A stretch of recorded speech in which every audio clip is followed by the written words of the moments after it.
lagi dengan saya, dan dalam pertemuan kita kali ini kita akan membahas satu topik di bawah judul keselamatan yang eksklusif. Saudara, kebutuhan terbesar manusia di dunia ini adalah keselamatan dari dosa dan murka Allah.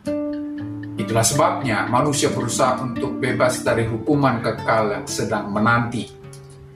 Namun, apapun usaha manusia untuk bebas dari dosanya tidak pernah terwujud kalau tidak percaya kepada Yesus. Dalam Kisah Para Rasul pasal 4 ayat yang ke-12 berkata, "Dan keselamatan tidak ada di dalam siapapun juga selain di dalam Dia. Sebab di bawah kolong langit ini tidak ada nama lain yang diberikan kepada manusia yang olehnya kita dapat diselamatkan." Saudara, ayat ini menegaskan bahwa keselamatan hanya dapat diperoleh melalui Yesus Kristus. Ini menggarisbawahi eksklusivitas Injil, bahwa tidak ada jalan lain untuk mencapai keselamatan selain melalui iman kepada Yesus. Saudara, untuk lebih memahami ayat di atas, ada beberapa hal yang perlu kita soroti. Yang pertama, nama yang berkuasa. Saudara, frasa tidak ada nama lain menunjukkan bahwa hanya nama Yesus yang memiliki kuasa untuk menyelamatkan manusia. Nama dalam konteks ini mewakili otoritas dan karakter Yesus sebagai Mesias yang diutus oleh Allah. Frasa ini juga menunjukkan bahwa tidak ada cara yang lain yang bisa disebut untuk menyelamatkan manusia selain di dalam nama Yesus. Allah telah menetapkan ini. Yesus adalah jawaban Allah terhadap kebutuhan akan keselamatan umat manusia. Tidak ada rencana yang lain. Itulah sebabnya setiap orang harus percaya kepada Yesus kalau ingin diselamatkan. Hal itulah yang diberitakan Paulus kepada kepala penjara itu ketika dia ditanya tentang bagaimana supaya dia selamat. Dalam Kisah Rasul pasal yang ke-16 ayat yang ke-13 berkata, "Percayalah kepada Tuhan Yesus Kristus dan engkau akan selamat, engkau dan seisi rumahmu." Paulus hanya menyodorkan nama Yesus karena hanya di dalam nama itu ada keselamatan. Yang kedua, pemberian Allah.